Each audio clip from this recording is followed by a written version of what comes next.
আমরা হাইলাকান্দি জেলার রতনপুর গ্রামের হতদরিদ্র আতাউর রহমানের ছেলে আজকে 10-11 দিন আগে বেঙ্গলোর গেছিল সুরাটা। এখন বর্তমানে আজকে মারা গেছে। যার কারণে গরিব মানুষ আমরা তারা বেঙ্গলোর তো আনতে হইলে বাক্কা পয়সা করি খাম এই মানুষে আনতে পারতো না। যার কারণে আমরা বরাকবেলির সব মানুষের কাছে আমরা এটা আরো রাখি সাহায্য করিয়া ও ছেলেটারে বেঙ্গলোর তো আনার লাগিয়া আমরা সবার কাছে দাবি রাখি। আর এই আতাউর রহমান মানুষ বড় গরিব মানুষ, এই মানে মাছ মারিয়া মানে তার চলাফেরা করেন আর এক সুগ্রাও বড় আসলো ওগু বেঙ্গলোর গেছিল। আর বাচ্চা গুটি গুটি বাচ্চা খাচ্ছা তার মানে খুব অভাবী মানুষের তাই, যার কারণে সবার কাছে আমরা এটা দাবি রাখি আর তাদের সাহায্য সহযোগিতা করার লাগিয়া। আমরা আমার আতাবুর ভাই ছেলে বেঙ্গলোরে মারা যাওয়ার খবর পাইয়া আমরা সব তান বাড়িতে একত্রিত হয়েছি। আমি আমার বেঙ্গলোরের মাঝে আমার বরাকবেলির বা অল আসামর যত যুবক ভাই অল আসই আমরা তার কাছে অনুরোধ জানাইয়ার যেন এই ছেলেটারে বাড়ির বন্ধ ফসাইয়া দিবার লাগি তবে সাহায্য সহায়তা করার লাগিয়া। আর এই মানুষের উপার্জন করার কিচ্ছু নাই, এই মৎস্যজীবী মাছ বিক্রি করিয়া তার পরিবার চালাইতরা।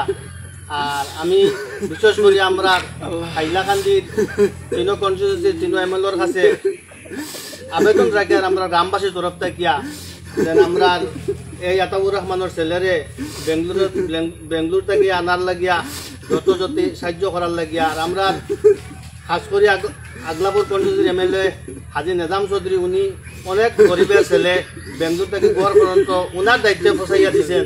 আমরা উনার কাছেও আবেদন রাখি আসছেন ওনার দৃষ্টি আকর্ষণ করি হইয়ার যেন ওনার মহব্বতর কারণে স্নেহ মমতার চাইয়া এই গরিব মানুষ সাহায্য করিয়া ছেলেটারে বেঙ্গলোর থেকে আনার জন্য আমরা গ্রামবাসী থেকে তার কাছে অনুরোধ জানাই।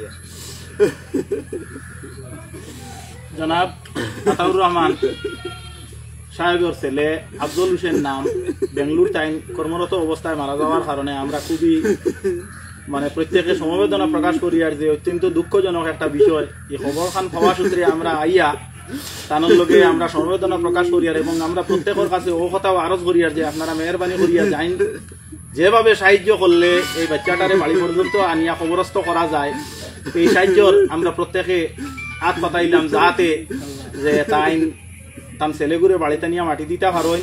আর বিশেষ করিয়া আমার রতনপুর জিপির এক্স প্রেসিডেন্ট সাহেবে তাই এই 3 জন এমএলএর কাছে যে আরজ রাখছেন এই আরজের উপরে আমরা একমত এবং বিশেষ করে আপনারা 3 এমএলএ সাহেবে বা বিশেষ করে নিজামুদ্দিন চৌধুরী সাহেবের নাম উল্লেখ করা হয়েছে আমরা দৃষ্টি আকর্ষণ করি আর যেহেতু এই ব্যাপারে একটু হাত বাড়াই আমরা সাহায্য করিয়া বাচ্চা করে আনিয়া নিয়ম অনুযায়ী মাটি দেওয়ার ব্যবস্থা করাইয়া দেন এই আরজ আমরা তরফ থেকে রইল। আসসালামু আলাইকুম।